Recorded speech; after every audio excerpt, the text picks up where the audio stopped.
ভালো আছো তোমরা? হ্যাঁ, আশা করছি তোমরা ভালো আছো, সুস্থ আছো, সুন্দর আছো। আমরা বাংলা ব্যাকরণ কোর্সের শেষের দিকে আছি। আশা করছি তোমরা নিয়মিত আমার ক্লাস যারা করছো তারা নিশ্চয়ই ব্যাকরণ ঠিকমতো বুঝতে পারছো। আর আজকে তো তোমাদের পরীক্ষাও আছে, তাই না? হ্যাঁ, আমরা ক্লাস শেষে পরীক্ষার লিঙ্ক দিব। এখন আজকে আমরা বলেছিলাম যে ব্যাকরণের আমাদের গুরুত্বপূর্ণ টপিক, অনেকগুলো টপিক আমরা শেষ করেছি। এখন আমাদের বাংলা ব্যাকরণের কিছু ছোটোখাটো কিছু বিষয় আমাদের বাকি আছে, সেগুলো নিয়ে আমরা কথাবার্তা বলবো, ঠিক আছে?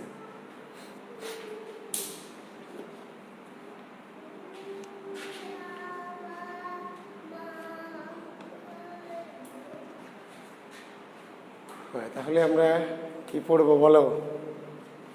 লেখো ভাষা রীতি। শিক্ষার্থী বন্ধুরা,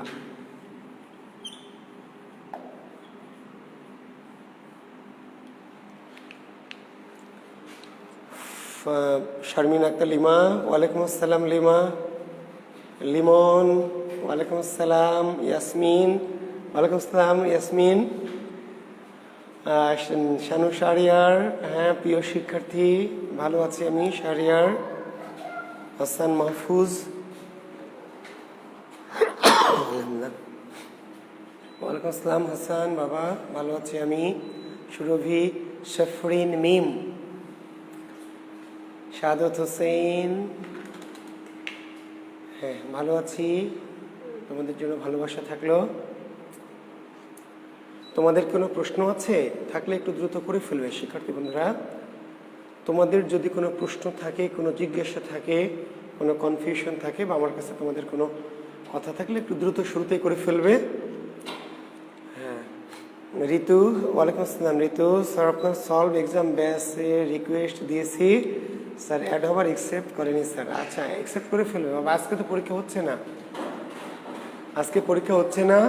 আর পরীক্ষার টাইমটা যেহেতু, এই যে দেখো তোমরা যেমন এখন ক্লাস করছো, আবার অনেকে 9:30টায় ক্লাস করবে, তো যার ফলে টাইমটা নিয়ে একটু মতবিরোধ তৈরি হচ্ছিল যে স্যার কোন টাইম 8:30টায় দিলে তোমাদের এই ব্যাচের সাথে সাংঘর্ষিক হচ্ছিল, আবার একটু পিছায় দিলে 9:30টায় আমার ব্যাকরণ ব্যাচ আছে, তাদের সাথে সংঘর্ষ হচ্ছিল। ফলে একটু শিডিউল এবং টাইম নিয়ে একটু ছাত্রদের সাথে বনিবনা হচ্ছিল না, এই বিষয়গুলো আমরা একটু মিটমাট করেছি। 11টা থেকে পরীক্ষা নিব, আজকে পরীক্ষা নিচ্ছি না, নিশ্চয়ই তুমি রুটিন শিডিউল পেয়েছো। আগামী 13 তারিখ থেকে আমরা পরীক্ষা নিব আর কি। নতুন আমি শিডিউল নতুন করে দিব, ঠিক আছে? কাজেই নেয়নি, নিয়ে ফেলবে। যারা ভর্তি হয়েছো কিন্তু এখনও অ্যাকসেপ্ট করেনি গ্রুপে, আশা করছি করে ফেলবে। আর তোমরা যারা ভর্তি হওনি, সম্ভব হলে অবশ্যই কি ভর্তি হয়ে যাও। আমার যে এক্সাম এবং সলভ, মডেল এবং সলভ বেসে তোমরা ভর্তি হয়ে যাও, মনে হয় তোমাদের প্রস্তুতিটা একটু ভালো হবে। হ্যাঁ, ঋতু, ওয়ালাইকুম আসসালাম। সালমা রহমান, ওয়ালাইকুম আসসালাম সালমা। হাসান মাহফুজ, আমারও, হ্যাঁ নিয়ে ফেলবে। যারাই রিকোয়েস্ট দিয়েছো সেন্ড মানি করে স্ক্রিনশট যারাই পাঠিয়েছো, আশা করছি নিয়ে ফেলবে। জাহাঙ্গীর আলম, ওয়ালাইকুম আসসালাম জাহাঙ্গীর। শিউলি, ওয়ালাইকুম আসসালাম শিউলি। আচ্ছা, আমরা টপিক লিখে ফেলেছি ভাষা রীতি। শিক্ষার্থী বন্ধুরা লিখে ফেলো। আমরা ব্যাকরণের সকল গুরুত্বপূর্ণ টপিক, বড় বড় টপিক, শব্দ প্রকরণ, বাক্য প্রকরণ, পদ প্রকরণ, কারক, সমাস সব শেষ করে ফেলেছি। ধ্বনিতত্ত্ব, ধ্বনি পরিবর্তন, সন্ধি। আমরা এখন নাকি তোমাদের, হ্যাঁ কারক পড়িয়েছি তো, তাই না শিক্ষার্থী বন্ধুরা? হ্যাঁ পড়িয়েছি। দেখো ভাষা রীতি। রীতি মানে স্টাইল। রীতি মানে কি? স্টাইল। স্টাইল মানে শৈলী। আচ্ছা, সহজ করে বললে ভাষার যে পদ্ধতি, পদ্ধতির নাম ভাষা রীতি। তো ভাষা রীতি দুই প্রকার। ভাষা রীতি কয় প্রকার? দুই প্রকার। একটা হলো মৌখিক আর একটা লৈখিক। মৌখিক আর লৈখিক, ঠিক আছে? তার মানে একটা কথ্য রীতি আর একটা হচ্ছে লেখ্য রীতি। ভাষার রীতি, ভাষার রীতি দুইটা, মৌখিক, লৈখিক। বা কথ্য আর লেখ্য। মৌখিক বা কথ্য রীতি দুই প্রকার, একটি হচ্ছে আঞ্চলিক আর একটি হচ্ছে চলিত। আঞ্চলিক আর চলিত। লেখ্য রীতিটা দুই প্রকার, চলিত আর কি সাধু। মৌখিক বা কথ্য রূপটা দুই প্রকার, আঞ্চলিক এবং চলিত। আর লেখ্য বা লৈখিক রূপটা দুই প্রকার, চলিত আর সাধু। তো যেভাবে বলুক আসলে ভাষা রীতি দুই প্রকার, সেটা কথ্য লেখ্য হোক, মৌখিক লৈখিক হোক, আঞ্চলিক চলিত হোক, সাধু হোক, সবসময় ভাষা রীতি অলওয়েজ কি প্রকারভেদ বললে দুই প্রকার। ঠিক আছে, এখন এখান থেকে আমাদের সাধু আর চলিত রীতি সম্পর্কে একটু আমাদের জানতে হবে।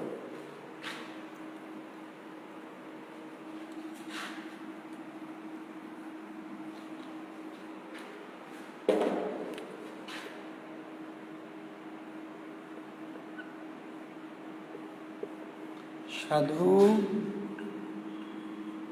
চলিত, এটা আমরা পার্থক্য আকারে লিখব, কিন্তু পরীক্ষায় কি পার্থক্য আসবে? সাধু চলিতের পার্থক্য লেখো, সেটা কি বলবে আমাদের প্রিলিমিনারিতে? না, প্রিলিমিনারিতে বলবে কি নিচের কোনটি সাধু রীতির বৈশিষ্ট্য, নিচের কোনটি চলিত রীতির বৈশিষ্ট্য। সাধু রীতি সম্পর্কে কোনটি প্রযোজ্য, কোনটি প্রযোজ্য নয়। চলিত রীতি সম্পর্কে কোনটি প্রযোজ্য, কোনটি প্রযোজ্য নয়। কিংবা একটা বৈশিষ্ট্য দিয়ে বলবে এটি কোন রীতির বৈশিষ্ট্য। নাটকের সংলাপ ও বক্তৃতার উপযোগী রীতি কোনটি, হ্যাঁ, তারপরে তো বললো যে দুষ্পরিবর্তন রীতি কোনটি, এরকম আমরা একটু দেখে ফেলি। সাধু রীতি গুরু গম্ভীর, সাধু রীতি কেমন? গুরু গম্ভীর, গুরু গম্ভীর। চলিত রীতি সহজ সরল লঘু প্রকৃতির। সাধু রীতি গুরু গম্ভীর, চলিত রীতি সহজ সরল লঘু প্রকৃতির। সাধু রীতি ব্যাকরণের সুনির্দিষ্ট নিয়মের অনুসারী।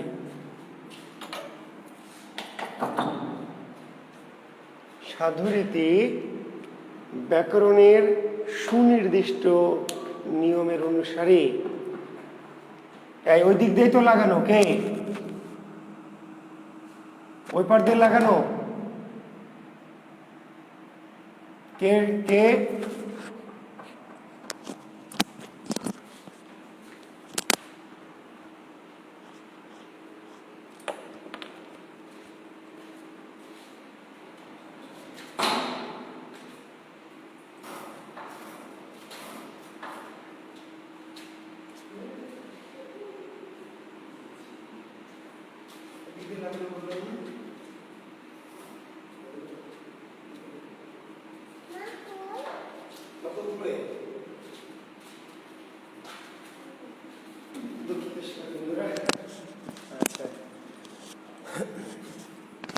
তাহলে আমরা কি বলেছি, আমরা লিখলাম তাহলে সাধু রীতি ব্যাকরণের সুনির্দিষ্ট নিয়মের অনুসারী। সাধু রীতি ব্যাকরণের সুনির্দিষ্ট নিয়মের অনুসারী। আর চলিত রীতি অনুসারী নয়, ব্যাকরণের সুনির্দিষ্ট নিয়মের অনুসারী নয়। সাধু রীতি ব্যাকরণের সুনির্দিষ্ট নিয়মের অনুসারী, চলিত রীতি ব্যাকরণের সুনির্দিষ্ট নিয়মের অনুসারী নয়। নয়, এটা শুধু লিখে অনুসারী লিখতে হবে কি নয়, মনে থাকবে। এই পুরোটা কপি পেস্ট করে শুধু লিখবেন কি নয়, নয়, নয়। এরপর লিখবেন সাধু রীতি দুষ্পরিবর্তনীয়, দুষ্পরিবর্তনীয়। আর চলিত রীতি সুপরিবর্তনীয়। সাধু রীতি দুষ্পরিবর্তনীয়, আর চলিত রীতি কি সুপরিবর্তনীয়।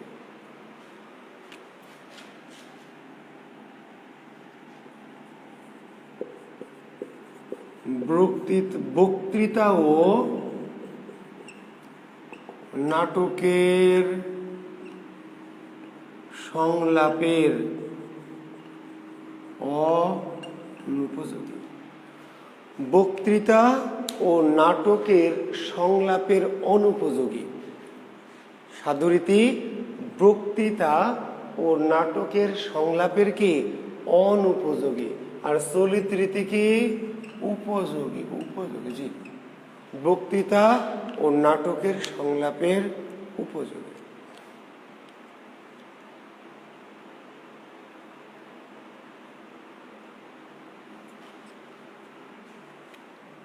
সাধুরীতিতে তৎসম বা সংস্কৃত শব্দের প্রাধান্য। সাধুরীতিতে তৎসম বা সংস্কৃত শব্দের প্রাধান্য, আর চলিত রীতিতে অতৎসম বা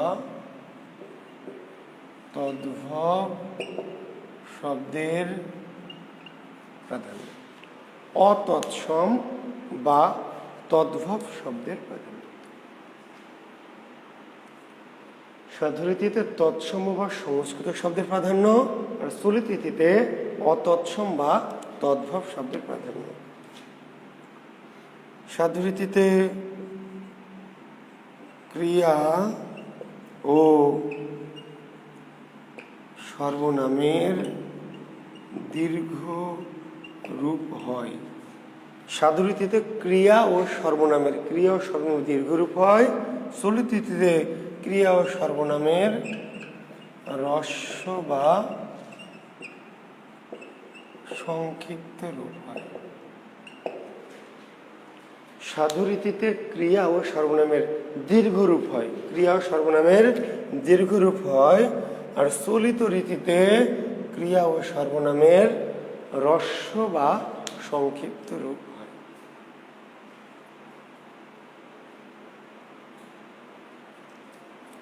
তো শিক্ষার্থী বন্ধুরা, তাহলে এই যে আমরা পার্থক্য আকারে দেখালাম, এখন পরীক্ষা আবার বলছে প্রিলিমিনারিতে তো আমাদের পার্থক্য আসবে না, আমাদেরকে বলবে যে সাধু ও চলিত রীতির মূল পার্থক্য কোথায়।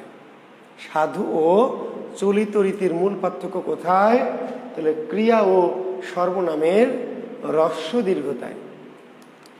সাধু ও চলিত রীতির মূল পার্থক্যটা কোথায়? ক্রিয়া ও সর্বনামের যে হ্রস্ব দীর্ঘ, অর্থাৎ হ্রস্ব এবং দীর্ঘ। চলিতে হ্রস্ব আর সর্বনাম দীর্ঘ। সাধুরীতি নাটকের সংলাপ বক্তৃতার অনুপযোগী, চলিত রীতি উপযোগী। সাধুরীতি গুরুগম্ভীর, চলিত রীতি সহজ লঘু প্রকৃতির। সাধুরীতি দুষ্পরিবর্তনীয়, চলিত রীতি সুপরিবর্তনীয়। সাধুরীতি ব্যাকরণের সন্ধিস্থ নিয়মের অনুসারী, চলিত রীতি অনুসারী নয়। ঠিক আছে, এই হচ্ছে মোটামুটি আমাদের সাধু চলিত রীতির পার্থক্য। বিল্লাল বলছে, স্যার আপনার কি মন খারাপ? না রে বাবা, মন খারাপ না, মন খারাপ না কখনো, তাই না? এখন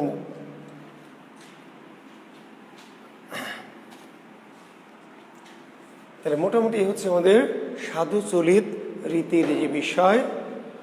আর সাধু আর চলিত রূপের পরিবর্তন একটু দেখবেন, আমার বইটা নিশ্চয় নিয়েছেন আপনারা, বাংলা কোষ বা অন্যান্য কিছু বই আছে, দেখবেন সাধু আর চলিত রীতি, যেমন তাহার, তাহার, তাহার, তার।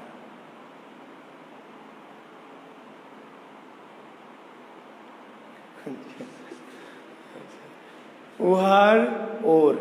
তাহলে উহার হচ্ছে সাধু রীতি, চলিত রীতি কি ওর। তাহার, তার। তাহাদিগকে, তাদেরকে। আমাদিগকে, আমাদেরকে। তো এইরকম সর্বনাম এবং ক্রিয়া করে আসছিল, করেছিল, ধরিয়াছিল, ধরেছিল, বলিয়াছিল, বলেছিল। তো সাধু আর চলিত রীতির মূল পার্থক্যটা ক্রিয়া এবং সর্বনাম। ক্রিয়া এবং সর্বনাম পদে সাধু রীতিতে একটু দীর্ঘ হয়, চলিত রীতিতে সংক্ষিপ্ত হয়। আর এর বাইরে কিছু কিছু শব্দ দেখবে একটু, যেমন তুলা তুলো, মূলা মূলো, জুতা জুতো। ঠিক আছে, তো এইরকম কি কিছু শব্দ। তাহলে মূলা মূলো, মূলা কোন রীতির শব্দ? মূলা সাধু রীতির, আর মূলো চলিত রীতির। মূলো। তুলো কোন রীতির শব্দ? তুলো আসবে পরীক্ষায়। তুলো চলিত রীতির, আর তুলা সাধু রীতির। গুলা গুলো, ইচ্ছা ইচ্ছে, মিলামিশা মেলামেশা, জুতা জুতো, মোজা মুজো। তো কিছু বিষয়, কিছু শব্দ একটু দেখো। মূল পার্থক্য, সাধু চলিত রীতির মূল পার্থক্য কোথায়? ক্রিয়া ও সর্বনাম। ক্রিয়া ও সর্বনাম, ক্রিয়া ও সর্বনামের হ্রস্ব দীর্ঘতা। এর বাইরেও কিছু কিছু শব্দ সাধু আর চলিত রীতির শব্দ একটু আলাদা। তো এগুলো আসলে ওই রকম কোনো কৌশল বা কোনো টেকনিক নাই। একটু সম্ভব হলে বই পুস্তক দেখবা যে জুতা আর জুতো সাধু রীতি চলিত রীতি, মোজা মুজো। ঠিক আছে, ইচ্ছা ইচ্ছে, মূলা মূলো, তুলা তুলো, সাধু রীতি এবং চলিত রীতির কিছু শব্দ এরকম করে একটু দেওয়া আছে, দেখে দেখো। হচ্ছে বাচ্চ, বাচ্চ। শিক্ষার্থী বন্ধুরা, প্রভা বলছে স্যার আমরা সাধু আর চলিত রীতি মিক্স করে কথা বলি। হ্যাঁ, গুরু চণ্ডালী দোষে তোমরা কথা বলো। স্যার অফিসিয়াল প্রোগ্রামে চলিত রীতিতে কি ভাষণ দিতে হবে যদি আমি সাধু চলিত দুটো ব্যবহার করি? জাহাঙ্গীর, সাধু আর চলিত দুটো একসাথে ব্যবহার করলে এটা গুরু চণ্ডালী দোষ হয়। হয়তো আমরা কথাবার্তা বলতে গিয়ে অনেক সময় আমরা মিশিয়ে ফেলি, কিন্তু ব্যাকরণিকভাবে এটা এক ধরনের ত্রুটি। প্রভা এবং জাহাঙ্গীর আলম তোমাদেরকে বলছি, ব্যাকরণিক নিয়ম হলো যে সাধু এবং চলিত একই সঙ্গে ব্যবহার করা যাবে না। চলিত হলে পুরোটাই চলিত, সাধু হলে পুরোটাই সাধু।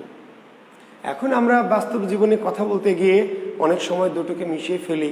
সেখানে তার এত গ্রামার, অর্থাৎ কথ্য রীতিতে তো আমরা গ্রামার এত মানি না, কিন্তু তুমি যদি গ্রামার বা ব্যাকরণ মেনে কথা বলতে চাও তাহলে অবশ্যই কি করতে হবে? সাধু আর চলিত একসাথে ব্যবহার করা যাবে না। হ্যাঁ শিউলি, হ্যাঁ ঠিক আছে, মাঝে মাঝে একটু প্রশংসা করবে, তাহলে তো মন ভালো হয়ে যাবে আমরা, তাই না বলো? তোমরা প্রশংসা না করলে কেমনে মন ভালো হবে? হ্যাঁ হ্যাঁ, সেটা গুরুচণ্ডীর দোষ তো অবশ্যই। হাসান হাসান মাহফুজ, গুরুচণ্ডীর দোষ তো অবশ্যই বাবা। এখন আমরা কথা বলার সময় হয় কি, কথা বলার সময় তো এত কেউ ব্যাকরণ দেখে না। আমরা যে বাস্তব জীবন আসলে ব্যবহারিক যে বাংলা, এই ব্যবহারিক বাংলায় এত কিছু ব্যাকরণ তো মানুষ ফলো করে না, বুঝো নাই? কিন্তু যখন তুমি পরীক্ষা দিতে যাচ্ছ বা পরীক্ষার জীবনে যাচ্ছ তখন তো ঝামেলা। মুখের ভাষায় তুমি কাকে কি বললা, এত কিছু কি ব্যাকরণ মেনে কেউ কথা বলে? ছোট বাচ্চা যখন কথা শুনে তুমি শিখে, তুমি যখন কথা শিখেছো তখন কি এত ব্যাকরণ মেনে শিখেছো? না, আমরা কথা শুনে শুনে শিখে যাই, কিন্তু আসলে ব্যাকরণ যদি মেনে কথা বলি তাহলে তো আসলে হয় না। কিন্তু আমরা যখন লিখবো, আমরা যখন কি কোথাও গুরুত্বপূর্ণ কোনো জায়গায় কথা বলবো বা ব্যাকরণ লিখবো কিংবা আমরা পরীক্ষা দিব, তখন আমাদের এটা জানতে হবে, তাই না? ব্যক্তিগত জীবনে একজন বিড়ি খায় তো বিড়ি খায়, কিন্তু আসলে আইন মানলে তো বিড়ি খাওয়া যাবে না, একটা অপরাধ, একটা অন্যায় করছে, তাই না? তাহলে অন্যায় তো অন্যায়, ছোট হোক বড় হোক, অন্যায় অন্যায় এরকম। এখন কেউ মানি না আমরা, সেটা ভিন্ন কথা। আচ্ছা লেখেন, বাচ্য, বাক্যের প্রকাশ ভঙ্গিকে বলা হয় বাচ্য। একটা হলো ভাষার রীতি, সেটা হলো সাধু চলিত ভাষার কি, ভাষার রীতি। আর একটা হচ্ছে বাক্যের স্টাইল, প্রকাশ ভঙ্গি। তাহলে বাক্যের প্রকাশ ভঙ্গিকে বলা হয় বাচ্য, বাক্যের প্রকাশ ভঙ্গিকে বলা হয় বাচ্য। আর এগুলি কোথায় আলোচিত হয়? বাক্যতত্ত্বে। ভাষা রীতি তারপরে বাচ্যগুলো কোথায় আলোচিত হয় মনে আছে? বাক্যতত্ত্বে, বাক্যতত্ত্বে। জি হ্যাঁ, স্পোকেন ইংলিশের মতো। হাসান মাহফুজ, তুমি ভালো কথা বলো, স্পোকেন ইংলিশের মতো। আসলে যখন তুমি কথা বলবে তখন তো ব্যাকরণ মানতে গেলে তো কথা হবে না।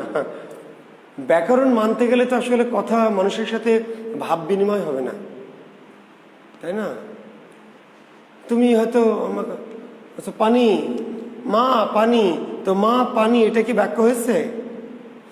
না, মা পানি আবার কি বলতে হবে? মা দয়া করে আমাকে পানি দাও, তা আমরা কি বলি? অনুগ্রহ করে আমাকে পানি দাও, মানে মা পানি, মা ভাত, এভাবে বলি। তো ব্যাকরণিক বাক্য তো এগুলি না, স্পোকেন ইংলিশও তাই। ব্যাকরণ রুলস আলাদা, যেগুলো আমরা লেখার জন্য বা মানে পরীক্ষার জীবনে প্রয়োগ করি, কিন্তু স্পোকেন ইংলিশ এত কিছু ধার ধারে না, বাংলাও তাই। আচ্ছা, তাহলে বাচ্য কয় প্রকার? বাচ্য 3 প্রকার। এখানে কি কি? একটি কর্তৃবাচ্য, একটি কর্মবাচ্য, আর একটি হলো ভাববাচ্য।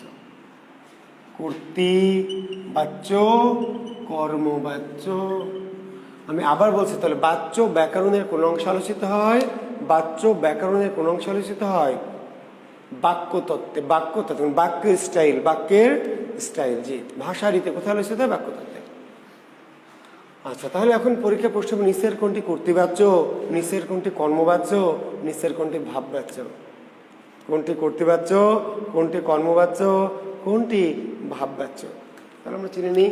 আসলে বাচ্যকে ইংরেজিতে বলা হয় ভয়েস। কি বলা হয়? ভয়েস। বাচ্যকে ইংরেজিতে বলা হয় ভয়েস। তো কর্তৃবাচ্য মানে অ্যাক্টিভ, অ্যাক্টিভ ভয়েস। কর্মবাচ্য মানে কি? Passive voice. ভাববাচ্য কুসি, প্যাসিভ বা ইত্যাদি। তো ভাববাচ্যে যাচ্ছে, আগে এই দুটো বুঝে নেন, সিম্পল দুটো, কর্তৃবাচ্য কর্মবাচ্য। I eat rice, I eat rice, rice is eaten by me। তাই তো? তাহলে আমি ভাত খাই, কর্তৃবাচ্য, আমার দ্বারা ভাত খাওয়া হয়। কর্তার পরে দ্বারা দিয়া কর্তৃক, তাহলে কর্মবাচ্য। কর্তার পরে দ্বারা দিয়া কর্তৃক। বাবা বাজারে যায়, কর্তৃবাচ্য। বাবা কর্তৃক বাজারে যাওয়া হয়। মিনা গান গায়, মিনা কর্তৃক গান গাওয়া হয়। শাহজাহান তাজমহল নির্মাণ করেন, কোন বাচ্য? শাহজাহান তাজমহল নির্মাণ করেন, কোন বাচ্য? কর্তৃবাচ্য। কিন্তু শাহজাহান কর্তৃক তাজমহল নির্মিত হয়, শাহজাহান কর্তৃক তাজমহল নির্মিত হয়। হালাকুখা বাগদাদ ধ্বংস করেন, কোন বাচ্য? হালাকুখা বাগদাদ ধ্বংস করেন, কর্তৃবাচ্য। তাহলে কর্মবাচ্য কি? হালাকুখা কর্তৃক বাগদাদ ধ্বংস হয়। তবে এর চেয়ে সহজ কিছু নাই। আমরা কিন্তু ব্যাকরণের জটিল গুরুত্বপূর্ণ বড় বড় সব টপিক ইনশাল্লাহ শেষ করে ফেলেছি। বলেছিলাম যে আর হয়তো 2-3টা ক্লাসে আমরা ইনশাল্লাহ আমাদের ব্যাকরণ কোর্সটা শেষ করে ফেলতে পারবো। ঠিক আছে? তাহলে কারেন্ট চলে গেল। আচ্ছা, তাহলে কর্তৃ আর কর্ম নিয়ে কোনো কনফিউশন নাই। ছেলেরা বল খেলে, ছেলেদের দ্বারা বল খেলা হয়। ছেলেরা বল খেলে, ছেলেদের দ্বারা বল খেলা হয়। রহিম তাস খেলে, রহিম কর্তৃক তাস খেলা হয়। জুয়েল বাংলা পড়ায়, জুয়েল কর্তৃক বাংলা পড়ানো হয়। বলেন কি সমস্যা? চেহারা দেখে চিনবেন না? চেনা তো পানির মতো সহজ। চিনবেন কি? কর্তা যখন সরাসরি করে কর্তৃবাচ্য, কর্তা যখন সরাসরি করে কর্তৃবাচ্য, আর কর্তার পরে যদি দ্বারা দেয়া কর্তৃক থাকলে অবশ্যই কর্তার পরে স্রেফ ওই যে বাই করিম, ওই যে ইংরেজিতে by Karim, by Rahim, by me, by Shahjahan, by him, by her, just শুধু বাংলা এসে এই বাই মানে দ্বারা দেয়া কর্তৃক। বাই মানে কি? দ্বারা দেয়া কর্তৃক। বুঝতে পেরেছেন?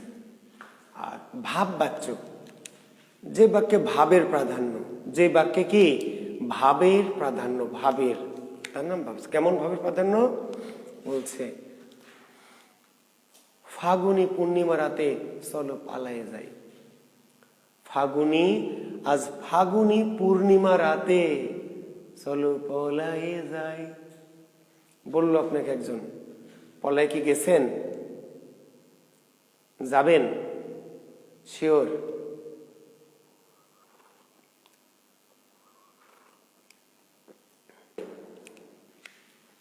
সাবরিনা ফেরদৌস, ওয়ালাইকুম আসসালাম। আচ্ছা, জ্বর ঠিক হয়ে যাবে, আমরা সবাই মিলে দোয়া করে দিচ্ছি। ঠিক আছে? এই সবাই সাবরিনার জন্য দোয়া করে দাও। এটা সিজনাল, জ্বর টর আসবে, সমস্যা নাই, একটু সাবধানে থেকো, ওষুধ খেও। আমরা সবাই দোয়া করে দিচ্ছি আমাদের শিক্ষার্থী সাবরিনার জ্বর যেন ভালো হয়ে যায়। ঠিক আছে? আচ্ছা, তাহলে শিবলি বলছে যাব না, তাহলে যাবেন না, আবার যেতেও পারেন, কিন্তু যাবেন যে কোনো নিশ্চয়তা নাই। ফাগুনি পূর্ণিমাতে চলো পালায়ে যাই, এটি একটি প্রস্তাব, এটি একটি ভাব। আমার মন চেয়েছে, আমি বলেছি রাজি থাকলে 1 চাপুন, না থাকলে 2 চাপুন। তার মানে সরাসরি কোনো কথা না বলে প্রস্তাবনা ভাবেন। চলো ট্রেনে যাওয়া যাক, ট্রেনে কি যাবেন? নিশ্চিত, যেতেও পারেন নাও পারেন, এটা একটি প্রস্তাব। চলো পিকনিকে যাওয়া যাক, যাবেন নিশ্চিত, যাওয়া হবেই কি না, একটা প্রস্তাব দিয়েছে একজন, যেতেও পারে নাও পারে। আমার যাওয়া, আমি বলছি না যে যাব না, যাওয়া হবে না, মানে কেন, কোনো একটা কারণ আছে, মানে একটা সরাসরি কোনো কথা সরাসরি না বলে কি, সরাসরি না বলে একটু ঘুরিয়ে পেঁচিয়ে বলা, এটি হচ্ছে ভাব। তার মানে আমি বলতে পারি আমি যাব না, আমি যাব না, না বলে কি বলছে আমার যাওয়া হবে না। আমি ভাত খাবো না বলে দিলে তো হতো আমার খাওয়া হবে না। তার যেন আশা হয়, সে যেন আসে, না বলে বলছে তার যেন কি আশা হয়, তার যেন আশা হয়, মানে সে কি আসবে আপনি নিশ্চিত না, আপনি চান, এটা আপনার ভাব যে তার যেন আশা হয়। তো কর্তৃ আর কর্মবাচ্য, যে কর্তা সরাসরি কাজটি করবে, কর্তৃবাচ্য, কর্তার পরে দ্বারা দিয়া কর্তৃক থাকবে, তাহলে কর্মবাচ্য।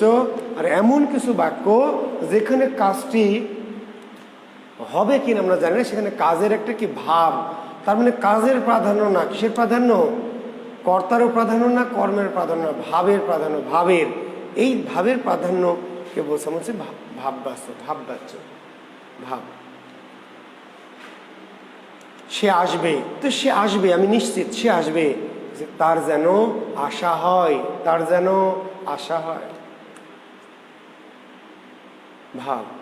আমি খাবো না, বলতে পারে আমি খাবো না, আমার খাওয়া হবে না, মানে আমি খাবো না ব্যাপারটা এমন না, আমার খাওয়া হবে না, কেন, কোনো না কোনো একটা কারণ আছে, আমি বলতে পারবো না এখন। তার মানে এখানে বক্তব্যটা কি সরাসরি না বলে একটু পরোক্ষভাবে ঘুরিয়ে পেঁচিয়ে বলা হচ্ছে, একটু ভাব নিয়ে, এর নাম ভাববাচ্য। একটু দেখবেন ইনশাল্লাহ। আর একটা বিশেষ ধরনের বাচ্চের নাম হলো কর্ম কর্তৃবাচ্য, স্পেশাল বাচ্চের নাম কর্ম কর্তৃবাচ্য। হ্যাঁ, আমাদের রবিন দোয়া চেয়েছে আমার কাছে, রবিন মণ্ডল, রবিনের মাথায় অনেকগুলো ফোড়া হয়েছে। হ্যাঁ রবিন, ফোড়া হয়েছে, তো আমরা দোয়া করে দিলাম তোমার জন্য, ইনশাল্লাহ ফোড়া ভালো হয়ে যাবে। আর অবস্থা বুঝে একটু নিশ্চয়ই ডাক্তার দেখিও, ফোড়ার ধরন কি, আসলে কি ধরনের ফোড়া, তাই না, সিরিয়াস কিছু হলে ডাক্তার পরামর্শ নেয় ভালো। আমার যাওয়া হোক, হ্যাঁ, আমি কি যাব নিশ্চিত, সাবরিনা আমি কি যাব এটা নিশ্চিত না, আমার যাওয়া হোক, মানে আমি যে যাব এটাও নিশ্চিত না, আমি যে যাব না এটাও নিশ্চিত, আমার যাওয়া হোক, এটি আমার একটা কি মনের ভাব বা মনোভাব। আমার যাওয়া হোক মানে আমি যাবই তাও না, তাও নিশ্চিত না, আবার আমি যাব না তাও নিশ্চিত, আমার যাওয়া হোক, আমি যেতে চাই, যাওয়ার একটা মনোভাব, ভাব, এটার নাম ভাববাচ্য। আর আমরা বলছিলাম একটা বিশেষ রকম বাচ্চার নাম কি কর্ম কর্তৃবাচ্য, বিশেষ ধরনের বাচ্চার নাম কর্ম কর্তৃবাচ্য। তোমাদেরকে কারক পড়িয়েছিলাম, শিক্ষার্থী বন্ধুরা নিশ্চয় পড়িয়েছিলাম কারক, তোমাদের মনে আছে কিনা, যে কিছু কিছু ক্ষেত্রে বস্তু কিন্তু কর্তা হয়, বস্তু। দেখো তোমার মনে করো, আমি জানি তোমরা এতদিনে ভুলে গেছো, ভুলে যায় তো স্বাভাবিক, এত কিছু কেমনে মনে রাখবে, তাই না, ছোট্ট একটা মাথা, এত কথা জীবনে কেমনে মনে রাখবে। বলেছিলাম যে বাঁশি বাজে, মনে পড়ছে কিনা, বাঁশি বাজে, বাঁশি কর্তা, বাজার কাজটা বাঁশি করছে। হ্যাঁ গুড, এই যে শাহরিয়ার লিখছে যে বাঁশি বাজে, তো বাঁশি তো আসলে বস্তু, কর্তা হওয়ার কথা না, কিন্তু বাঁশিটা ওখানে কর্তা হয়েছে। তো বস্তু যদি কর্তা হয় কোনো বাক্যে, বস্তু যদি কর্তা হয়, সেই বাক্যটার নাম কর্ম কর্তৃবাচ্য। ক্লিয়ার? কর্ম যদি কর্তার মতো হয়, আসলে বস্তু মানে কর্ম, বস্তু মানে কি কর্ম, কিন্তু কিছু কিছু বাক্যে বস্তু বা কর্মই কি কর্তা হিসাবে বসবে, এই ধরনের বাচ্চার নাম কি কর্ম কর্তৃবাচ্য। তাহলে বাঁশি বাজে, ঢোল বাজে, সুতি কাপড় অনেকদিন টেকে, এই কলমটা ভালো লেখে, রেডিও বাজে, ঘড়ি চলে, ট্রেন চলে, মনে পড়েছে? ওই যে বলেছিলাম।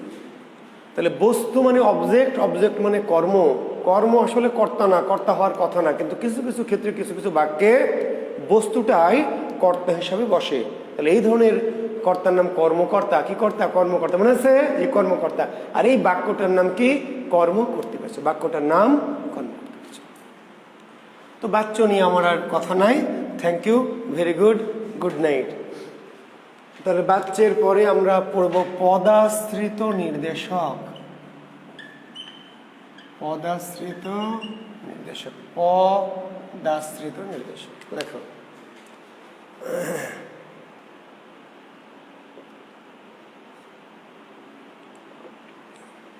পদাশ্রিত নির্দেশক।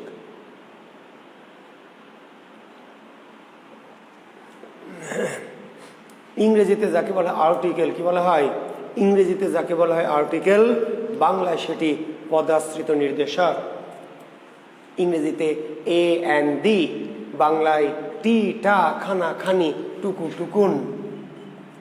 টি টা খানা খানি টুকু টুকুন। পদাশ্রিত নির্দেশক ইংরেজিতে যেটাকে আমরা বলছি আর্টিকেল, আর্টিকেলকে বাংলায় বলছি পদাশ্রিত নির্দেশক। ইংরেজিতে আর্টিকেলগুলো কি?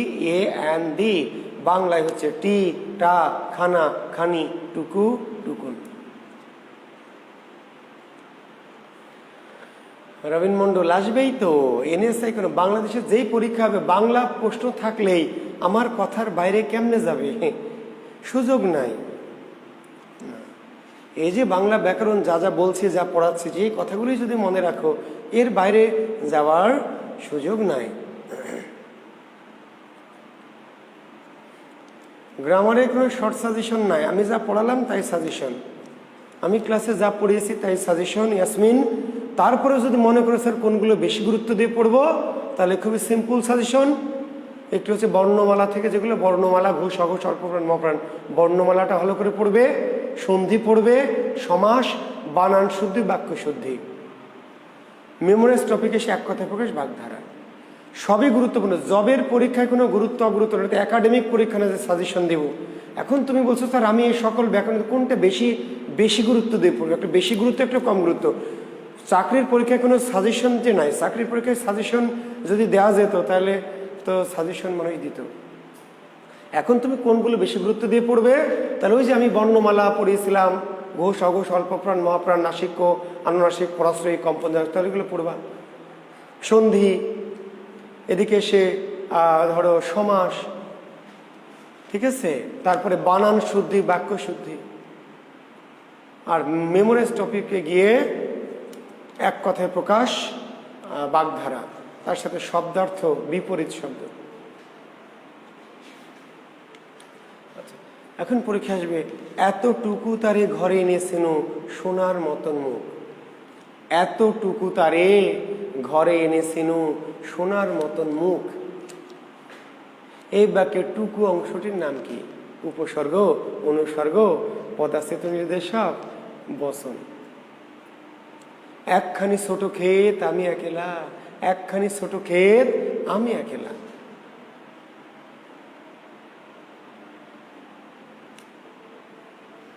তাহলে একখানি,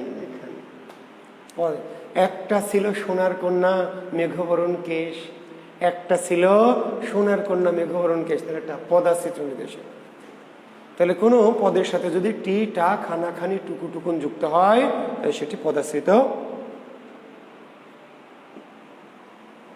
নির্দেশক। এখন প্রশ্ন হলো, পদাশ্রিত নির্দেশক কেন বসে? কাজ কি? কে বলতে পারবেন? পদাশ্রিত নির্দেশক এটা ভাষায় বা বাক্যের দরকার কেন? কেন পদাশ্রিত নির্দেশক কেন বসে? এর উত্তর কি? কেউ বলবেন? কেউ কমেন্টস করবেন? পদাশ্রিত নির্দেশক যে আমরা বলছি টিটা খানাখানি টুকু টুকুন, আসলে এদের কাজ কি? কেন দরকার এদের ভাষায়?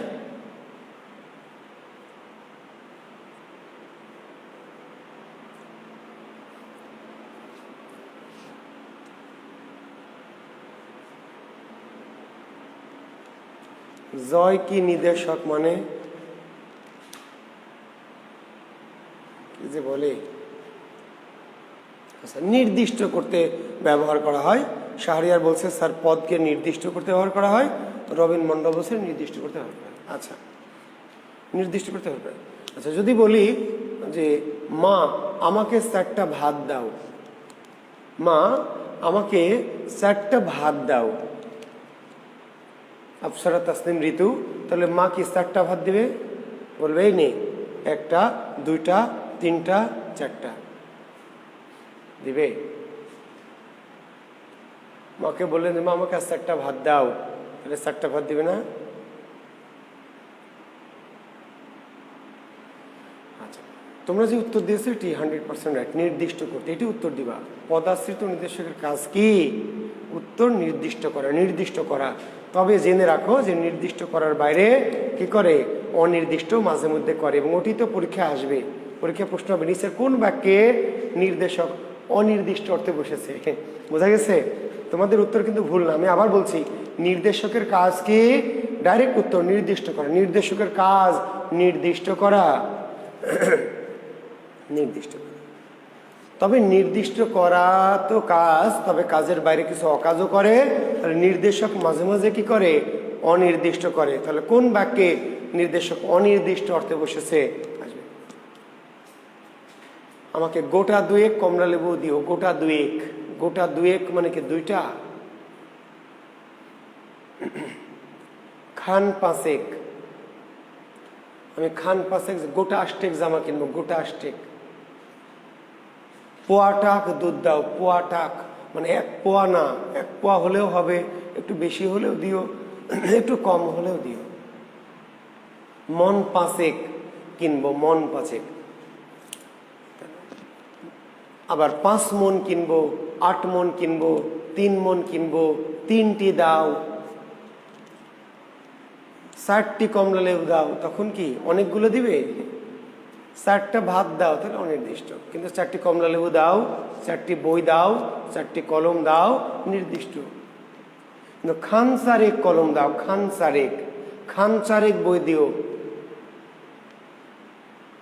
অনির্দিষ্ট। গোটা 2 কমলা লেবু দাও। তো এগুলি আমি বুঝাই দিব, আপনি বুঝবেন। আপনি বাক্য দেখে ভাই আপনাকে বুঝতে হবে। এইটুকু বোঝার সক্ষমতা আপনার ব্রেনে থাকতে হবে। আছে ইনশাল্লাহ। একটা বাক্য দেখেই আপনাকে তার নির্দেশকের কাজ নির্দিষ্ট করা, এটি উত্তর নির্দিষ্টই করে, কিন্তু মাঝে মাঝে একটু ঘুরিয়ে পেঁচিয়ে দিয়ে নির্দেশক আবার অনির্দিষ্টও করে। তো ওই বাক্যগুলো একটু দেখে বুঝতে হবে যে হ্যাঁ এই বাক্যে নির্দিষ্ট করেছে আর এই বাক্যে অনির্দিষ্ট করেছে। এমন জটিল কিছু না, একটু বোঝার মতো একটু সক্ষমতা ব্রেনে একটু থাকলেই হবে। অতি মাল হওয়ার দরকার নেই জি। আর 1-2টি ক্ষেত্রে নির্দেশক নিরর্থক করতে বসে, নিরর্থক। সেই 2টি বাক্য আমি বলে দিচ্ছি, একটু লিখে নেন। এমন বাক্য, সারাটি সকাল তোমার আশায় বসে আছি, আর ন্যাকামিটা এখন রাখো। সারাটি সকাল তোমার আশায় বসে আছে, এই বাক্যটি, এবং ন্যাকামিটা এখন রাখো, এই 2টি বাক্য একটু মনে রাখবেন। ব্যাকরণ বলেছে এই 2টি বাক্যে যে টি বা টা এটা নির্দিষ্ট করেনি, অনির্দিষ্ট করেনি। কেন বসেছে? দ্যাট ইজ খুশখুশ, এমনি নিরর্থক, নিরর্থক। ন্যাকামিটা, ন্যাকামির তো আসলে 1টা 2টা হয় না, ন্যাকামি নির্দিষ্ট অনির্দিষ্ট হয় না, ন্যাকামি ন্যাকামি। তো এর সাথে টাইয়ের কোনো দরকার ছিল না। সারাটি সকাল, সারা সকাল, সমস্ত সকাল, সারার সাথে আবার টি, সারার তো আবার 1টি 2টি হয় না, তো তাই না জি। তো এই ক্ষেত্রে তাহলে আবার বলছে নির্দেশকের কাজ কি? উত্তর নির্দিষ্ট করা। তবে নির্দিষ্ট করার বাইরে মাঝে মাঝে অনির্দিষ্টও করে, সেটা একটু বইটই থেকে একটু দেখে আপনি প্র্যাকটিস করবেন, বুঝতে পারবেন ইনশাল্লাহ। আমাকে বুঝাই দিতে হবে, বুঝে নেবেন, বুঝতে পারবেন। আর 2টি বাক্য লিখে দিলাম, এই 2টি বাক্যের নির্দেশক কেন বসেছে? নির্দিষ্ট না অনির্দিষ্ট? নিরর্থক, নিরর্থক মানে সেখানে বসার দরকার ছিল না, হুদায় তারপরে বসানো হয়েছে কোনো কারণ ছাড়াই। নিচের কোন বাক্যের নির্দেশক নিরর্থক করতে বসেছে? বা ন্যাকামিটা এখন রাখো, এই বাক্যে নির্দেশক কি করতে বসেছে? নিরর্থক। আর কেতা, তা এবং পাটি। বিশেষ নির্দেশক লিখে নেন। এখানে কি দেখতে পাচ্ছেন? আল্লাহ জানে। বিশেষ নির্দেশক, তার মানে টি, টা, খানা, খানি, টুকু, টুকুন, এরা সাধারণ নির্দেশক। সাধারণ নির্দেশক মানে কি? এই নির্দেশকগুলি যে কোনো কিছু, মেয়েটা, মেয়েটি, আবার কলম টি, পাঞ্জাবি টি, ছেলে টি, চেয়ার টি, টেবিল টি, চেয়ার খানা, টেবিল খানা, বইখানা, শাড়ি খানা, যার সাথে বসাবেন তার সাথে। টি, টা, খানা, খানি, টুকু, টুকুন, এরা সাধারণ নির্দেশক, মানে এরা যে কোনো শব্দের সাথে বসবে। কিন্তু কিছু নির্দেশক আছে যাদেরকে বলা হয় স্পেশাল, স্পেশাল, বিশেষ নির্দেশক। বিশেষ, এই বিশেষ নির্দেশকটা সবার সাথে বসবে না। বিশেষ, যার তার সাথে বসবে না, নির্দিষ্ট কারোর সাথে বসবে। তেমন তিনটি নির্দেশকের নাম কেতা, তা এবং পাটি। কেতা, তা এবং পাটি। নিচের কোনটি বিশেষ নির্দেশক? নিচের কোনটি বিশেষ নির্দেশক? কেতা, তা, পাটি। এখন শিক্ষার্থী বন্ধুরা, এই যে একটি নির্দেশক তা, ভাবেন আমরা বললাম যে কলমটি, বইটি, 4টি বই, 10টি বই, তাই না? তারপর 4টি খাতা, 4টি গাড়ি, 4টি পাখি, সবটি এমন একটা জিনিস যেটা টি, টা না বলে তা বলতে হয়। তা এমন একটা জিনিস আছে যার সাথে নির্দেশক টা না বা টি না কি বলতে হয়? তা। জানেন তা কার নির্দেশক বা কার সাথে বসে? জি, কাগজ। কাগজ,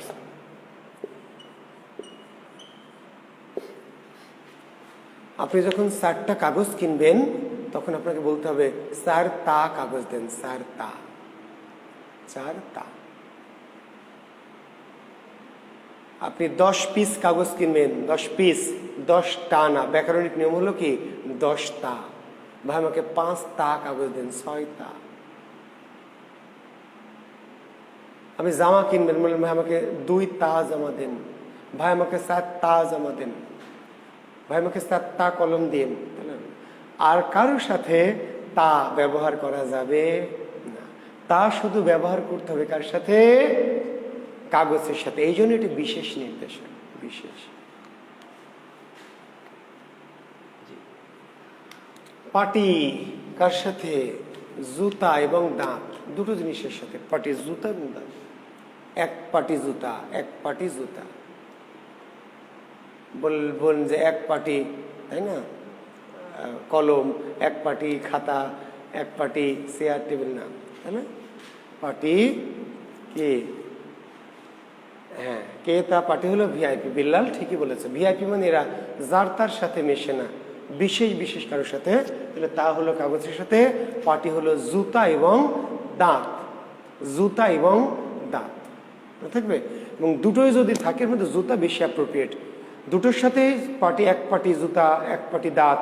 তবে এই দুটো উভয়ই উত্তর দেওয়া যাবে। তো দুটোই যদি থাকে একটা উত্তর দিতে হয়, তাহলে জুতা অ্যান্সার করবে। আর কেতা কার সাথে? জমি, জমি এবং টাকার নোট। এগুলোর ব্যবহার কিন্তু এখন নাই, তারপরে জেনে রাখতে হবে, কারণ ব্যাকরণে বলবে।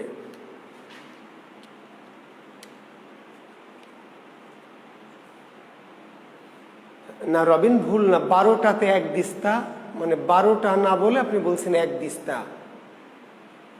বুঝতে পারলেন? তার মানে আপনি 10 কেজি চাল কিনবেন, 20 কেজি, 30 কেজি, 40 কেজি না বলে বলছেন 1 মণ। ঠিক তেমনি 2 তা, 5 তা, 10 তা, কিন্তু 12 তা মানে 1 দিস্তা। তো সেটি ভুল না। যেমন আপনি যদি বললাম 30 কেজি, 25 কেজি, 12 কেজি, 28 কেজি, কিন্তু 40 কেজি নাকি 1 মণ। তাহলে টাকার নোট, টাকার নোট 100 টাকার 1 কেতা নোট, 1 বান্ডিল, যেটা 1 বান্ডিল সেটাকে ব্যাকরণে বলা আছে কেতা। 50 টাকার 1 বান্ডিল নোট আছে না, 500 টাকার 1 বান্ডিল নোট, এটাকে ব্যাকরণে বলছে 500 টাকার 1 কেতা নোট, 50 টাকার 1 কেতা নোট, 1000 টাকার 1 কেতা নোট। আর জমি, যে জমির সাথে। আবার বললাম এদের ব্যবহার আধুনিক ব্যাকরণে নাই, তুমি খুঁজে পাবা না। স্যার এসব কি বলতেছেন? ব্যবহারিকগতভাবে এই কেতার আর এখন আধুনিক বাংলায় প্রয়োগ নাই। তবে বাংলা মানে তো শুধু আধুনিক বাংলা না, প্রাচীন মধ্যযুগের বাংলাও বাংলা, ব্যাকরণের অংশ। বুঝতে পারলেন? আধুনিক বাংলায় কেতার ব্যবহার নাই, জমির আর কেউ কেতা বলে না। কিন্তু প্রাচীন মধ্যযুগের বাংলায় ছিল যে আমার রাজশাহী শহরে আমার 3 কেতা জমি আছে, 3 কেতা মানে 3 পিস।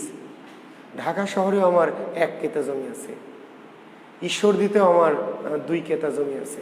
এখন আর এর প্রয়োগ নেই, 2টি বা 2 খণ্ড বা 2 পিস বা কিন্তু আগের যুগে বলা হতো কেতা। তাহলে টাকার নোটের সাথে কেতা, জমির সাথে কেতা, দাঁত এবং জুতার সাথে পাটি, আর কাগজের সাথে তা। আর কারোর সাথে নির্দেশকগুলি ব্যবহার করা যাবে না। এর হলো বিশেষ বা ভিআইপি নির্দেশক। আর সাধারণ নির্দেশকে টিটা, কানাখানি, টুকু দেবে।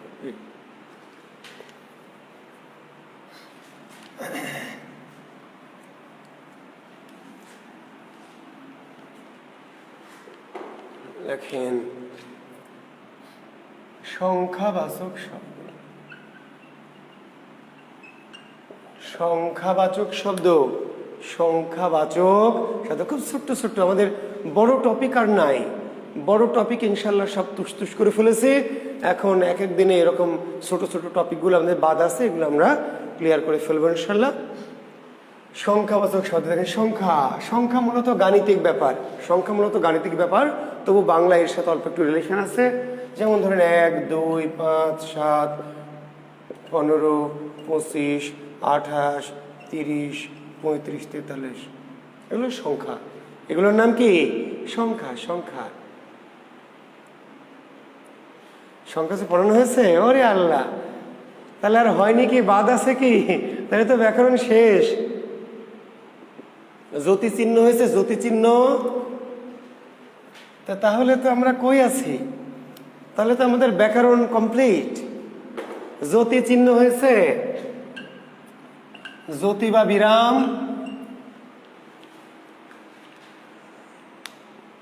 জ্যোতি হয়নি তো লিখে ফেলেন। জি, হয়নি তো হয় দিচ্ছে এক্ষুনি। জি, তাহলে লেখেন জ্যোতি বা বিরাম বা ছেদ, জ্যোতি বা বিরাম বা ছেদ চিহ্ন। জি, লিখে ফেলে আমরা। সেটাই, বাদ থাকবে না ইনশাল্লাহ, সব তুস করে ফেলবো। ঠিক আছে, বাদ থাকবে কই, যাবে কই বেটা? তাহলে বলেন জ্যোতি ছেদ চিহ্ন বা বিরাম চিহ্ন, যাহা জ্যোতি তাহাই বিরাম তাহাই ছেদ, ইহার জনককে।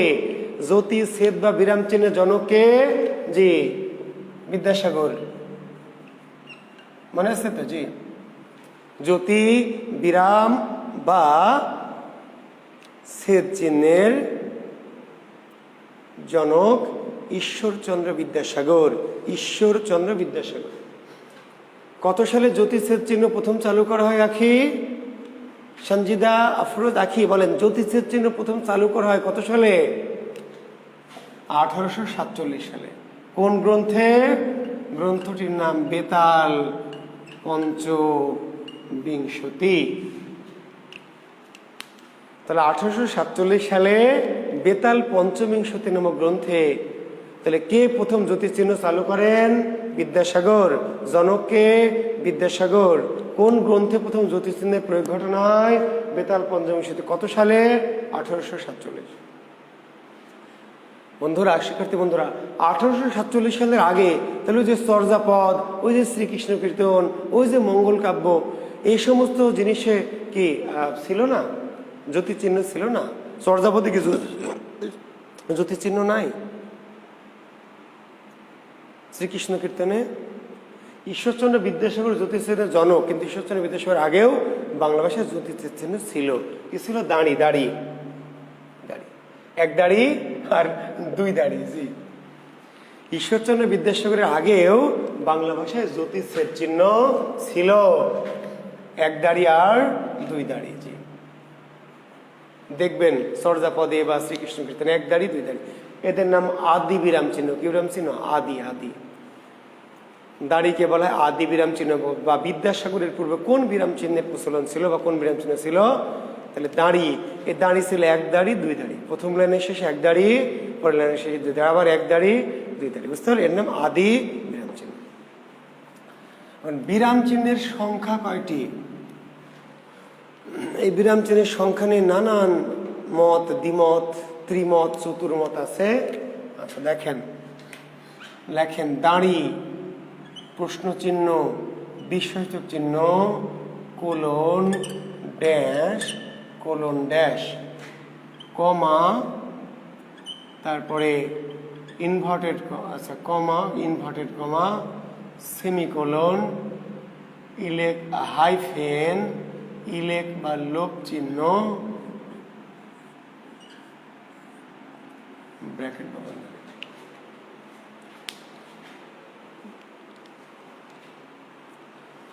গুণে দেখেন তো কয়টা হয়েছে?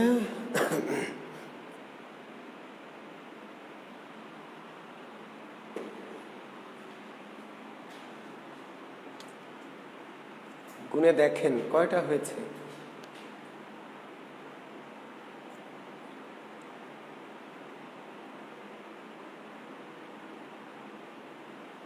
সংখ্যা হয়েছে 12টা, কিন্তু জ্যোতিচ্ছেদ চিহ্ন কয়টি? সংখ্যা বলবেন 11টি।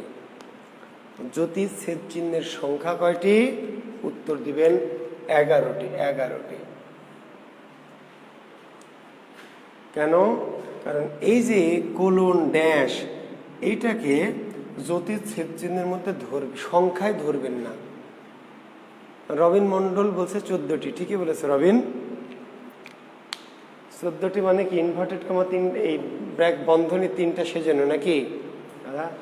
তাহলে ইনভার্টেড কমা যে 2টা, সিঙ্গেল ডাবল ইনভার্টেড, দাড়ি যে সিঙ্গেল দাড়ি ডাবল দাড়ি, তাহলে কয়টা? 14টা না 18টা? গুণ এবার। এটা কেন ধরবো না? এই যে এটা কোলন আর এটা ড্যাশ, এটা কোলন আর এটা ড্যাশ, এই দুটো মিলে তো কোলন ড্যাশ। সংখ্যায় এটি আর গণনা করা যাবে না। সংখ্যা 11টি, কিন্তু কয়টি জ্যোতিচিহ্ন ব্যবহার করা হয়? প্রয়োগগত দিক থেকে বিরাম চিহ্ন কয়টি? ব্যবহারগত দিক থেকে 12টি। ব্যবহারগত দিক থেকে, প্রয়োগগত দিক থেকে বিরাম চিহ্ন 12টি, কিন্তু সংখ্যা 11টি। আমি আবার বলছি, কোলন ড্যাশ এটি নতুন কোনো বিরাম চিহ্ন নয়। কোলন এবং ড্যাশ এই দুটো মিলেই কি কোলন ড্যাশ।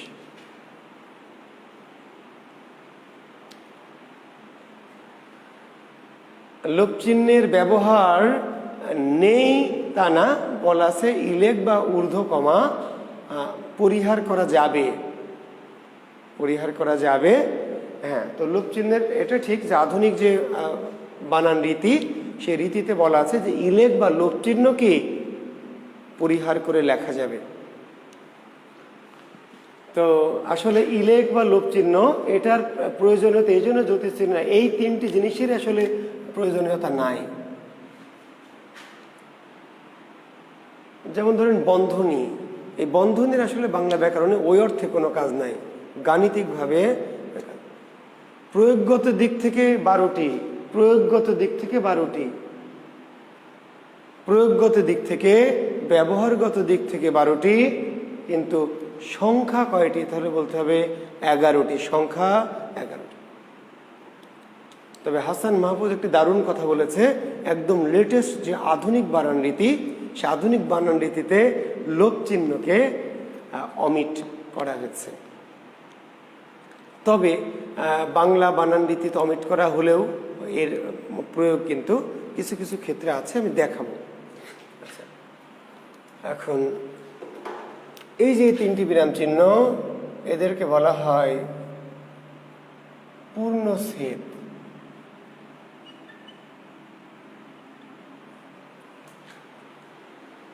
বাংলা বর্ণমালায় পূর্ণচ্ছেদ কয়টি? 3টি। পূর্ণচ্ছেদ। পূর্ণচ্ছেদ কেন? পূর্ণ বাক্যের পরে বসে। পূর্ণচ্ছেদ হচ্ছে পূর্ণ বাক্যের পরে বসে, পূর্ণ বাক্যের পরে,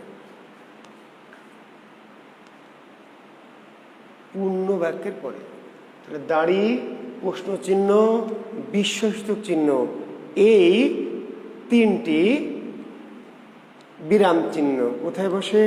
পূর্ণ বাক্যের পরে। এই জন্য এদের নাম হচ্ছে পূর্ণচ্ছেদ। অনেকে বিস্ময়সূচক চিহ্নটা শুরুতে দেয়, বাহ বাহ বলে বিশেষ চিহ্ন দেয়, এটা ভুল। বাহ বলে বিশেষ চিহ্ন দেয়, বাহ বলে কি করতে হবে? কমা দিতে হবে।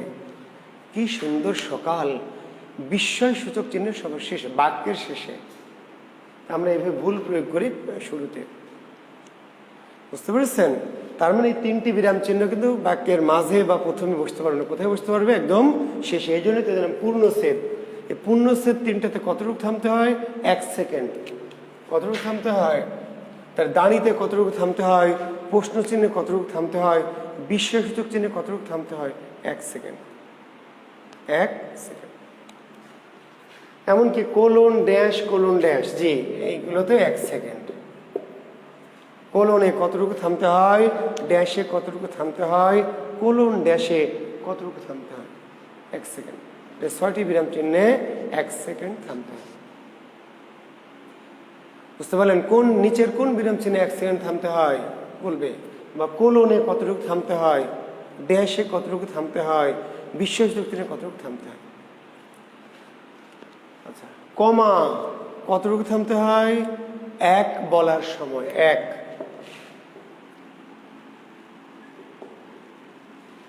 কমাতে কতটুকু থামতে হয়? 1 বলার সময়। এখন হাসান মাহফুজ, বলো, তোমাকে প্রশ্ন করছি যে কমাতে বেশি থামতে হয় না দাঁড়িতে? হাসান মাহফুজ, শুনছো আমাকে? কমাতে বেশি থামতে হয় না দাঁড়িতে? কোনটাতে বেশি থামতে হয় বলো?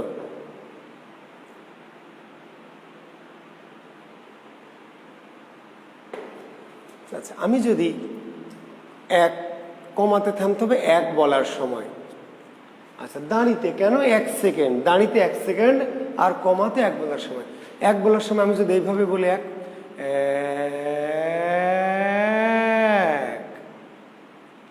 তাহলে 1 সেকেন্ড লাগলো না 5 সেকেন্ড?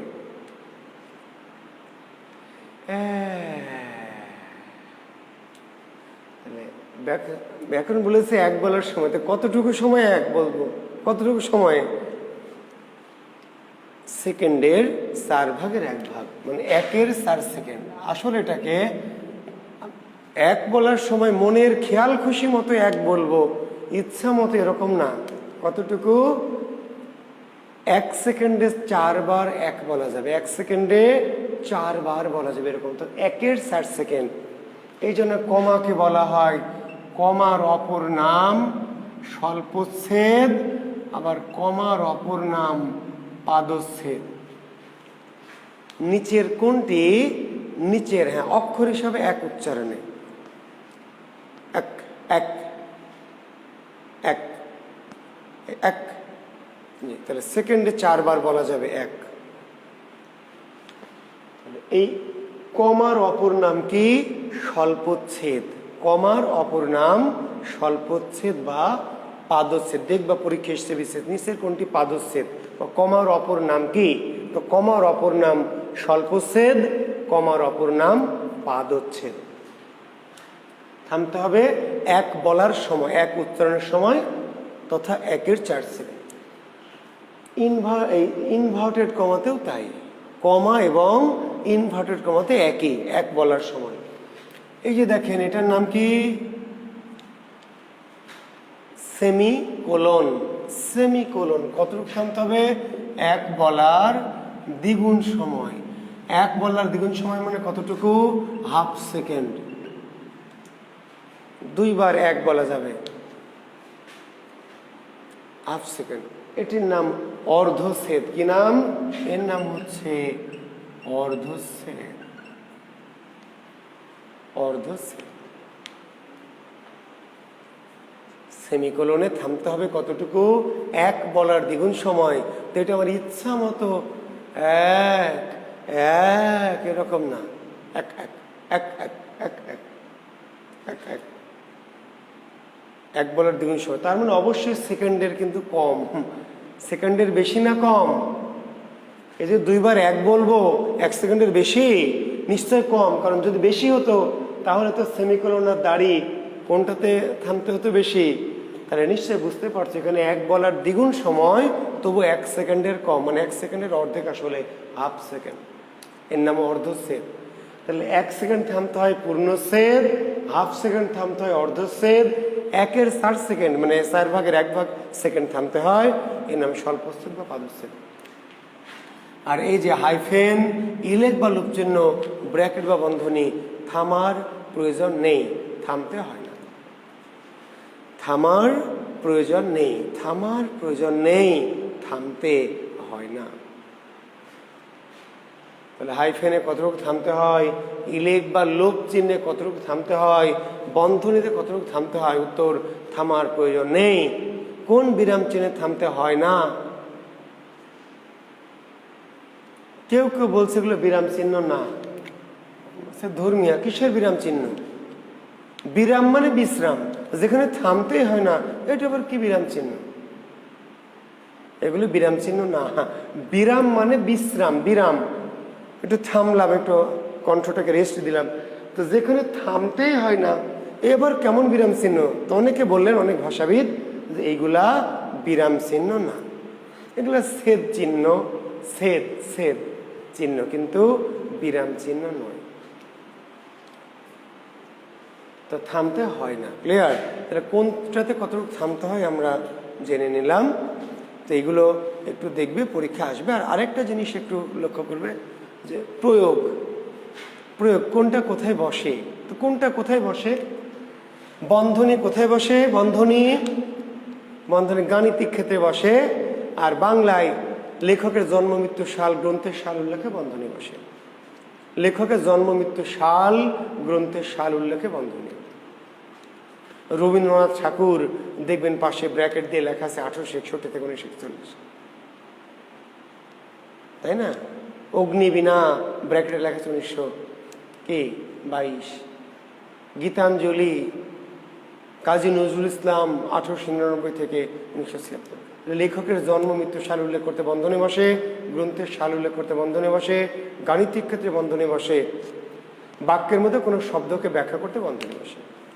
বাক্যের মধ্যে কোনো শব্দকে ব্যাখ্যা করতে চাইলে, যদি আপনি মনে করেন একটা বাক্যের মধ্যে এমন একটা শব্দ লিখেছেন, কঠিন শব্দ, পাঠক বুঝবে না মনে করলেন, পাশে ব্র্যাকেট দিয়ে ব্যাখ্যা করতে পারবেন। তাহলে বাক্যের মাঝে কোনো শব্দকে ব্যাখ্যা করতে চাইলে বন্ধনী। ইলেক বা লোপ চিহ্ন কোথায় বসে? হাসান হাফি মাহফুজ বলেছে আধুনিক ব্যাকরণের প্রয়োগ নাই, তবে একটু বলি যে কিছু কিছু ক্ষেত্রে, যেমন ইংরেজি বাক্য যখন লিখবেন, ইংরেজি সেন্টেন্স, বাংলাতেও এখন এটা নিয়ে দ্বিধাদ্বন্দ্ব থাকলেও ব্যাকরণ যেহেতু বলে দিয়েছে, বাংলা একাডেমি বলছে দরকার নাই। কিন্তু ধরেন আমরা যখন বলছি ডু নট, ডু নট, এই ডু নটকে কিন্তু বলছি don't, don't disturb me, don't. বাক্যের মধ্যে যদি কোনো শব্দ বাদ যায়, বাক্যের মধ্যে যদি কোনো শব্দ বাদ যায়, তাহলে ইলেক বা লোপ চিহ্ন বসে, ইলেক বা লোপ চিহ্ন। ক্যান নটকে বলছেন কান্ট, ডিড নট কি বলছেন ডিডন্ট, ওয়াজন্ট, শ্যালন্ট, কুডন্ট।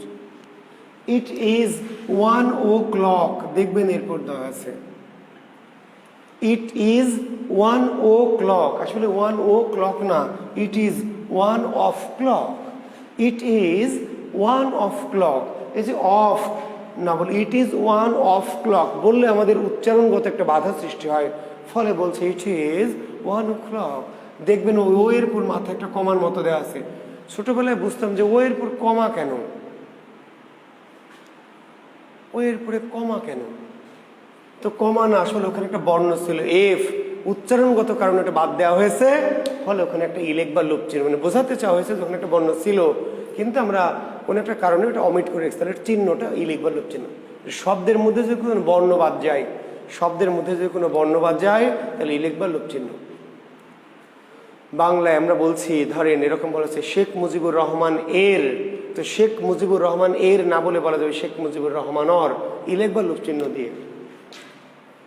আমরা বলছি না শেখ মুজিবুর রহমানের 100তম জন্মবার্ষিকী, তাহলে শেখ মুজিবুর রহমান এর লিখছি, এর, এর না দিয়ে চাইলে আপনি শেখ মুজিবুর রহমান এর, শেখ মুজিবুর রহমান অর, মানে ওই যে ইলেক বা লোপ চিহ্ন দিলেন, দিয়ে শুধু র লিখবেন, করতে পারবেন। কাজী নজরুল ইসলাম এর না লিখে কাজী নজরুল ইসলাম, ইলেক বা লোপ চিহ্ন দিয়ে র।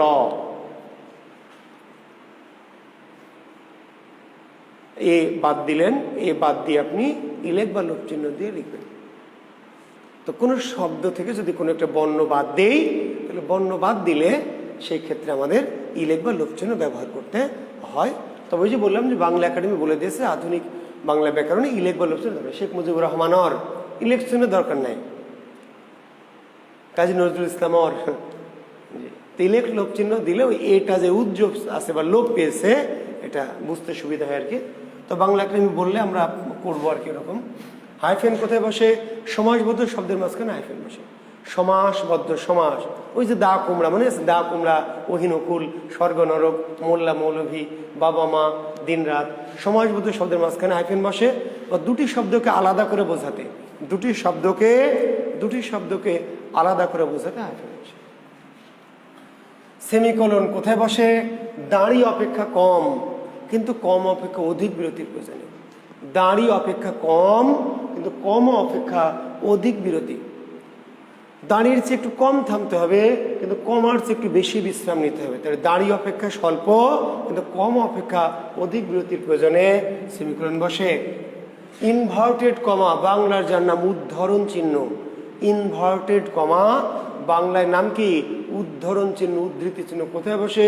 প্রত্যক্ষ উক্তির ক্ষেত্রে, খুবই কমন। প্রত্যক্ষ উক্তির ক্ষেত্রে, প্রত্যক্ষ উক্তির ক্ষেত্রে।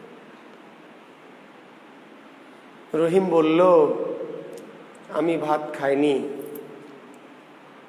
মহানবী বললেন তোমরা কাজের মানুষের সাথে খারাপ আচরণ করো না। তাহলে কারো কথাকে সরাসরি তুলে ধরতে গিয়ে, কারো কথাকে উক্তিকে সরাসরি তুলে ধরতে গেলে কি করতে হবে? ইনভার্টেড কমা বা উদ্ধরণ চিহ্ন ব্যবহার করতে হবে। কমা কোথায়? কমা অনেক ব্যবহার আছে, একটু শেষে আসবো, এগুলো শেষ করে নেই। কমার ব্যবহারটা একটু বেশি করে বলবো, পরে বলছি। দাঁড়ি কোথায় বসে? পূর্ণ বাক্যের পরে। প্রশ্ন চিহ্ন কোথায়? পূর্ণ বাক্যের পরে। বিশেষ চিহ্ন পূর্ণ বাক্যের পরে। তিনটার উত্তর একই না। দাঁড়ি সাধারণ পূর্ণ বাক্যের শেষে লেখেন। দাঁড়ি কোথায়? সাধারণ পূর্ণ বাক্যের শেষে। প্রশ্নবোধক চিহ্ন কোথায়? প্রশ্নবাচক পূর্ণ বাক্যের শেষে। বিস্ময়বোধক চিহ্ন কোথায়? বিস্ময়বোধক পূর্ণ বাক্যের শেষে। ক্লিয়ার?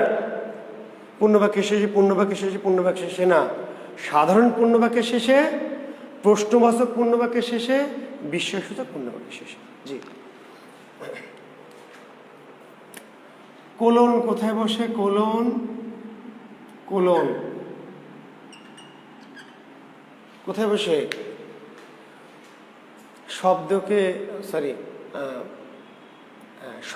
সংক্ষেপ করতে কোলন বসে। শব্দকে সংক্ষেপ করতে, শব্দকে সংক্ষেপ করতে কোলন বসে। মানে কোলনের ব্যবহারও আধুনিক ব্যাকরণে নাই বলতে গেলেই চলে, কিন্তু ব্যবহার যেহেতু আমাদের এত একটু একটু হলেও আছে। শব্দকে সংক্ষেপ করতে চাইলে এই যে আপনি মোহাম্মদ লিখবেন, মোহাম্মদ আসলে অনেক বড় শব্দ। মোহাম্মদ, মোহাম্মদ, তাই না? আব্দুল, খালেক, মোহাম্মদ আব্দুল খালেক। তাহলে এই যে মোহাম্মদ, তারপরে আব্দুল খালেক, এইটাকে সংক্ষেপ করে কি লিখছে? মোহাম্মদ খালেক। কোলন দিতে হবে। তাহলে মোহাম্মদ এই বড় শব্দটা কোলন দিয়ে সংক্ষেপ করলাম। আব্দুল, এখন এখানে করছে কি? এখানে বিসর্গ দিচ্ছে, তাহলে আর সংক্ষেপ হচ্ছে না, হয়ে যাচ্ছে মো আহ খালেক। ময়কার বিসর্গ মো, আ বিসর্গ আহ খালেক। তাহলে কোলন আর বিসর্গ পার্থক্য কি? বিসর্গ হলো দুটা বৃত্ত, বিসর্গ দুটা বৃত্ত, আর কোলন হচ্ছে দুটা বিন্দু। জি।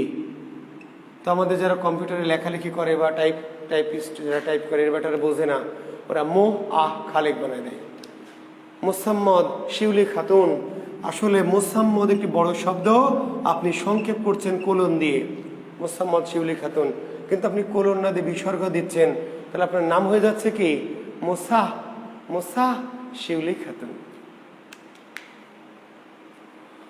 তাহলে আমরা বিসর্গ আর কোলনের পার্থক্য, নিচের কোনটি কোলন, তাহলে কোলন মানে কি দুটো বিন্দু, কোলন দুটো বিন্দু, লক্ষ্য করবেন। আর আধুনিক যুগে করছে কি, এই কোলনকে সংক্ষেপ করে শুধু একটা ডট দিচ্ছে।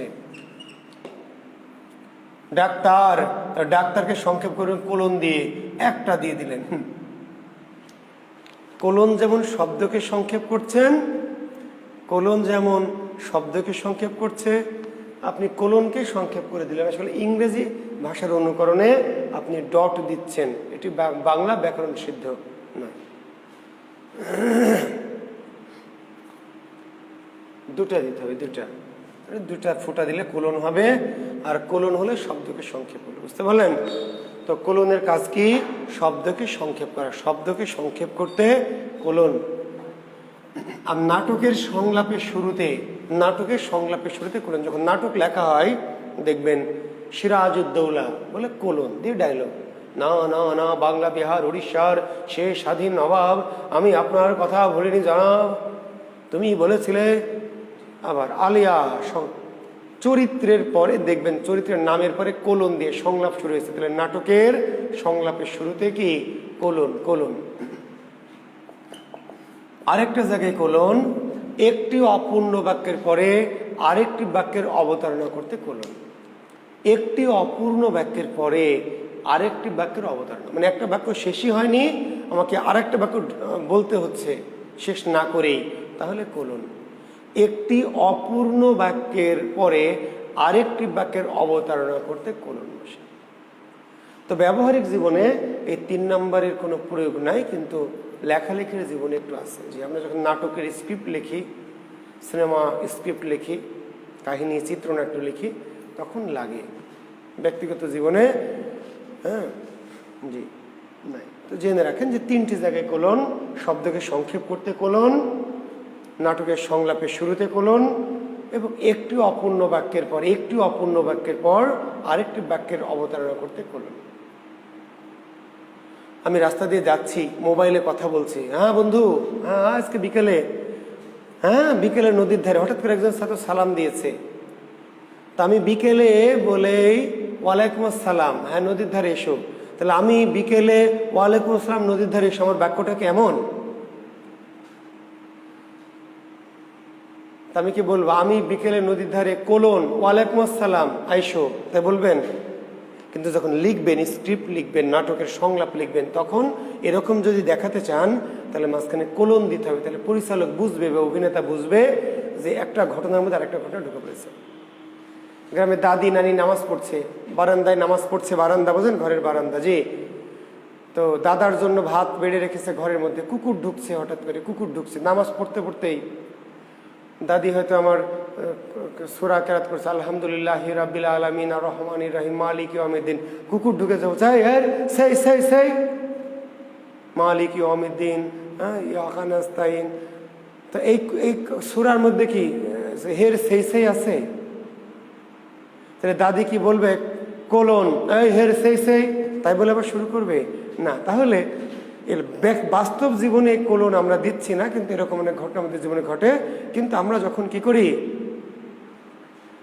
আমরা যখন ওই যে বললাম যে সংলাপ লিখি, নাটকের স্ক্রিপ্ট লিখি, চলচ্চিত্রের জন্য চিত্রনাট্য লিখি, তখন আমাদের এগুলো অনেক সময় প্রয়োগ করতে হয়, বুঝতে পেরেছেন? আচ্ছা, ড্যাশ কোথায়? ড্যাশ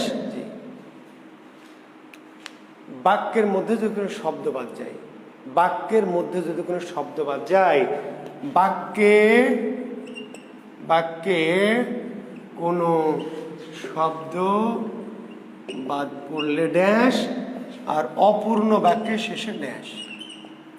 অপূর্ণ বাক্যের শেষে ড্যাশ। বাক্য শেষ হয় না, অপূর্ণ বাক্য। এর আগে আমরা বললাম অপূর্ণ বাক্যের পর আরেকটি বাক্য শুরু করবেন, তাহলে কোলন। মনে আছে? অপূর্ণ বাক্যের পর একটি বাক্য শুরু করে দেবো, তাহলে কোলন। কিন্তু আমি একটা বাক্য শেষ না করে থেমে যাব, আর কিছু বলবো না। জান আমি তোমাকে, আর কিছু বলবো না, থেমে যাও। থেমে গেলে ড্যাশ, যে আমি তোমাকে ড্যাশ। আজ সকালে আমি আর সুমি ড্যাশ। বাক্য যদি না শেষ করেন তাহলে ড্যাশ।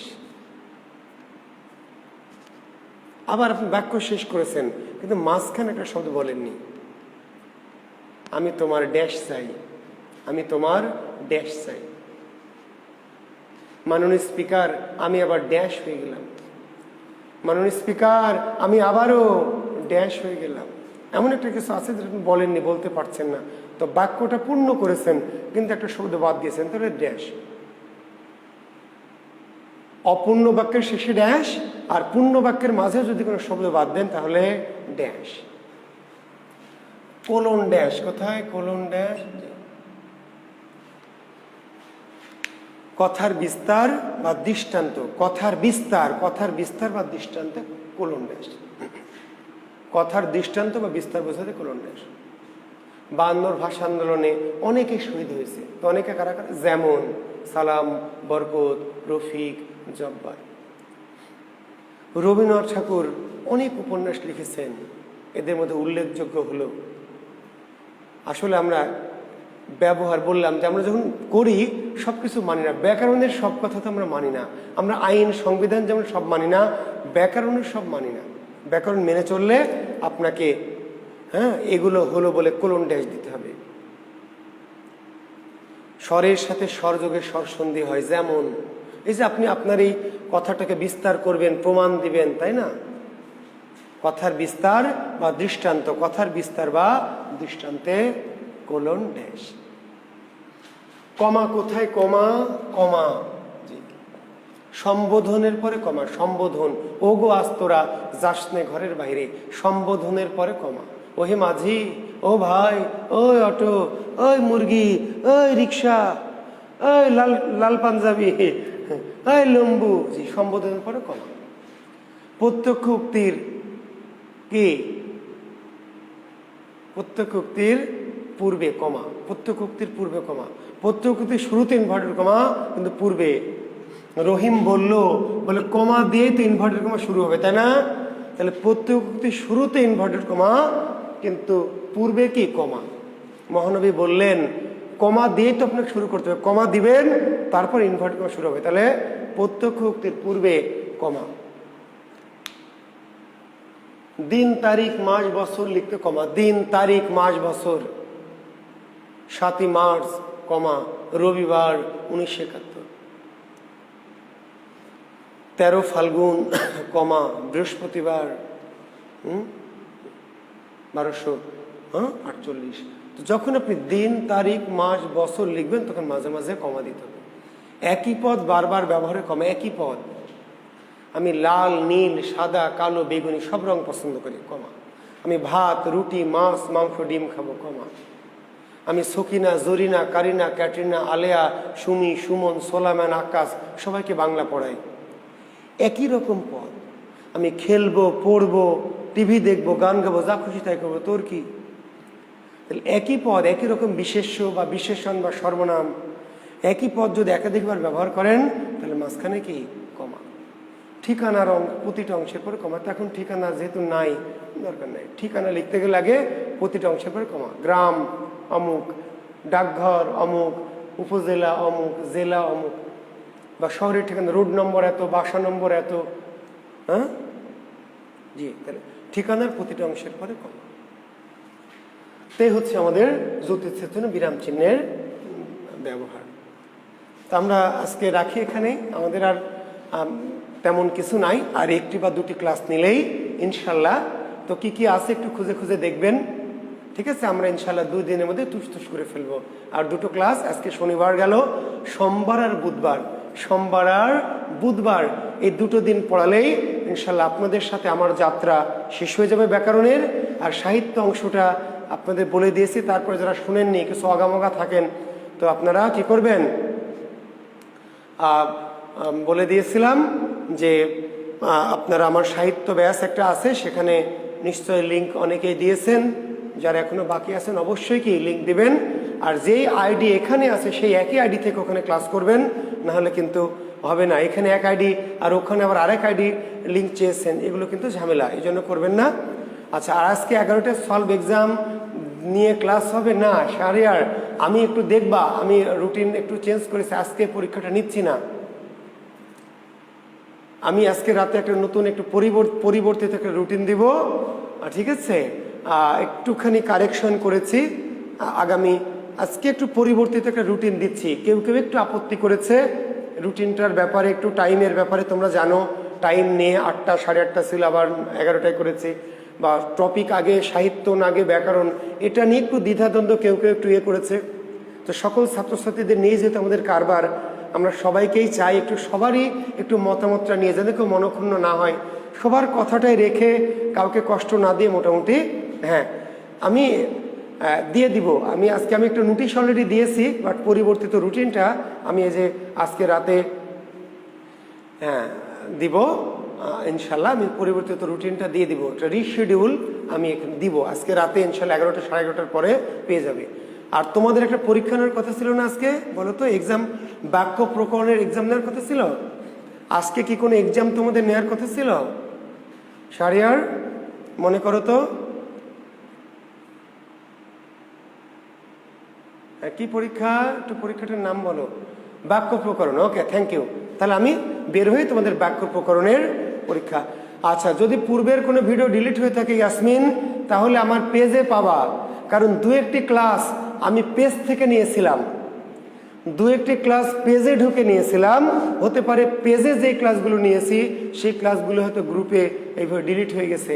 তো তোমরা যে 2-1টি ক্লাস পাচ্ছ না, সেটা আমার যে Jewel Kibria education and culture এই পেজে, বা আমার যে গ্রুপ জুয়েল কিবরিয়া স্যারের বিসিএস গ্রুপ, এই দুটো গ্রুপ বা আমার পেজে ঢুকে একটু দেখবে। যেই 2-1টি ক্লাস মনে হচ্ছে ডিলিট হয়ে গেছে, সেই ক্লাসগুলি মনে হয় এমন যে আমি পেজ থেকে যে ওপেন ক্লাস নিয়েছিলাম পেজ থেকে বা গ্রুপ থেকে, তো ওই ক্লাসগুলি আমার পেজ বা গ্রুপ একটু খুঁজে দেখবে, আশা করছি পাবে। তো বাক্য প্রকরণের পরীক্ষা আমি বের হয়ে এখন ওই লিঙ্কটা দিয়ে দিচ্ছি, তোমরা পরীক্ষা দাও। তো সবাই ভালো থেকো, সুন্দর থেকো, আল্লাহ হাফিজ, শুভরাত্রি।